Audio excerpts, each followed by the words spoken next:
কখনো কি লক্ষ্য করেছেন, সবচেয়ে বেশি কষ্টে থাকা মানুষটিই সবচেয়ে কম কথা বলে? আজ জানবেন কেন নীরবতাই একজন মানুষের সবচেয়ে বড় শক্তি হতে পারে। শেষ পর্যন্ত দেখুন, হয়তো এই গল্পে আপনি নিজেকেই খুঁজে পাবেন। সবচেয়ে শক্তিশালী মানুষটি সেই, যে প্রতিটি অপমানের উত্তর কথায় নয়, নীরবতায় দেয়, কারণ সময় একদিন তার হয়ে সব উত্তর দিয়ে দেয়। নীরব মানুষকে দুর্বল ভেবো না, অনেক সময় তাদের বুকের ভেতর এমন ঝড় থাকে যা ভাষায় প্রকাশ করা যায় না। কিছু উত্তর মুখে নয়, নীরবতাতেই সবচেয়ে জোরে শোনা যায়। যারা বুঝতে জানে তারা শব্দ ছাড়াই সব বুঝে ফেলে। যেদিন নিজের মূল্য বুঝে নীরব হতে শিখবে, সেদিন অনেক মানুষ নিজে থেকেই তোমার অভাব অনুভব করবে। সব যুদ্ধ জিততে চিৎকার করতে হয় না, কিছু যুদ্ধ নীরবে সহ্য করাই সবচেয়ে বড় বিজয়।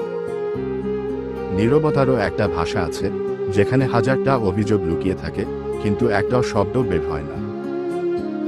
যে মানুষটা আজ চুপ করে আছে, হয়তো সে আর কষ্ট পেতে চায় না, তাই শব্দের বদলে নীরবতাকেই বেছে নিয়েছে। সব সম্পর্ক ভাঙে ঝগড়ায় নয়, অনেক সম্পর্ক ধীরে ধীরে নীরবতার আড়ালেই শেষ হয়ে যায়। নীরবতা কখনো পরাজয়ের চিহ্ন নয়, কখনো কখনো এটি নিজের সম্মান রক্ষা করার সবচেয়ে সুন্দর উপায়। যে কষ্ট কথায় বলা যায় না, সেই কষ্টই মানুষকে নীরব করে দেয়, আর সেই নীরবতাই একদিন তার সবচেয়ে বড় শক্তি হয়ে ওঠে। এমন আরও হৃদয়ছোঁয়া ও বাস্তবধর্মী ভিডিও পেতে আমাদের চ্যানেলটি সাবস্ক্রাইব করুন এবং পাশে থাকা বেল আইকনটি অন করে রাখুন। ভালো থাকুন, নিজের মূল্য বুঝুন, আর মনে রাখবেন, সব উত্তর শব্দে নয়, কিছু উত্তর নীরবতাতেই লুকিয়ে থাকে। আল্লাহ হাফেজ।